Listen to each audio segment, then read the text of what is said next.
Hello, this is Victoria Pendragon. Well, this is my alternate reality, where I can't find a place to put my glasses. And this is one of my favorite stories. This took place, I don't know exactly when, but it was in the 90s. And it was after my father's death, which occurred in 1992. And it was a beautiful spring morning, and I was headed to a lovely event. A wonderful friend of mine was hosting a gathering for her daughter, who was about to be 16. It was a gathering of what she considered to be wise women, to bring each one of them to her daughter some life advice. Perhaps not even advice, information. I had no idea what I was going to say. But I was in the car and headed from my little house in New Jersey into Pennsylvania, in the hills there. So I had to cross the Walt Whitman Bridge. And it was a gorgeous day. So there were more people going the other direction than going to Pennsylvania. However, there was, as there almost always is at toll booths, a bit of a backup. And I guess I didn't have Easy Pass yet, or perhaps it didn't even exist yet, I don't remember. But I pulled up into line, and I had music blasting on my radio, because I often do. And I happened to glance, as I was waiting in line, into my rearview mirror. And I saw, approaching me rather speedily, in the lane next to me, which was completely empty, actually, or had been. I guess they had just turned on a light, because this car, I was some cars back, and this car came up as if to go past me. I noticed that it was an old Porsche. I can never remember the numbers. One of the really sweet, old, rounded ones. And that was the kind of car my dad used to drive. So I noticed. And it pulled up beside me. My windows were down because I was sitting, and I liked the air. And his window was down. And it was, in fact, my father.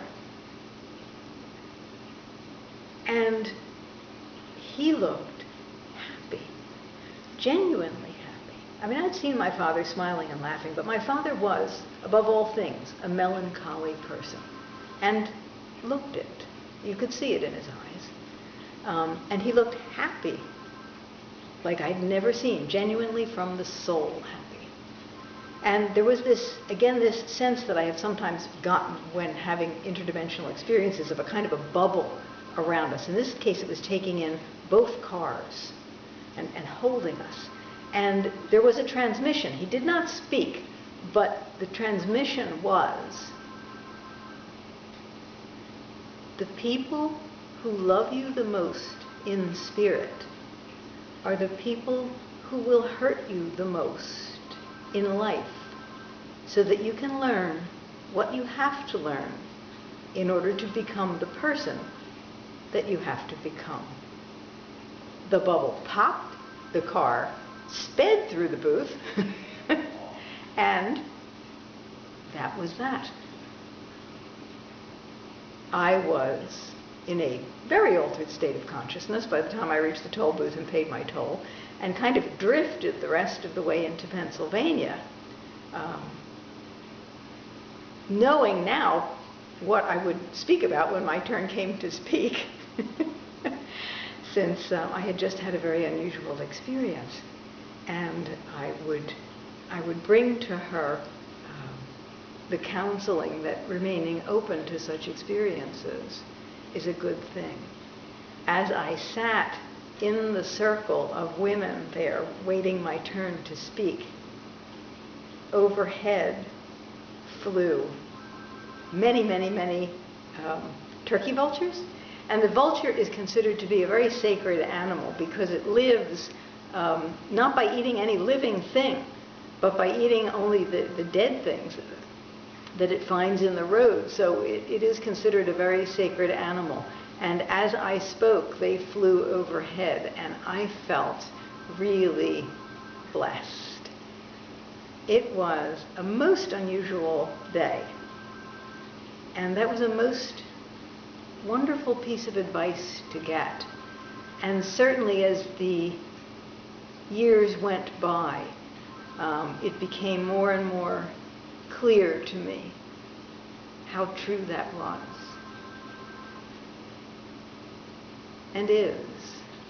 So forgiveness, which of course is not a thing you can do, found a place in my heart. Forgiveness is something that can only happen to you.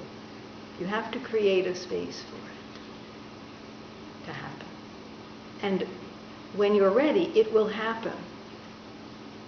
And indeed, forgiveness can blossom into compassion.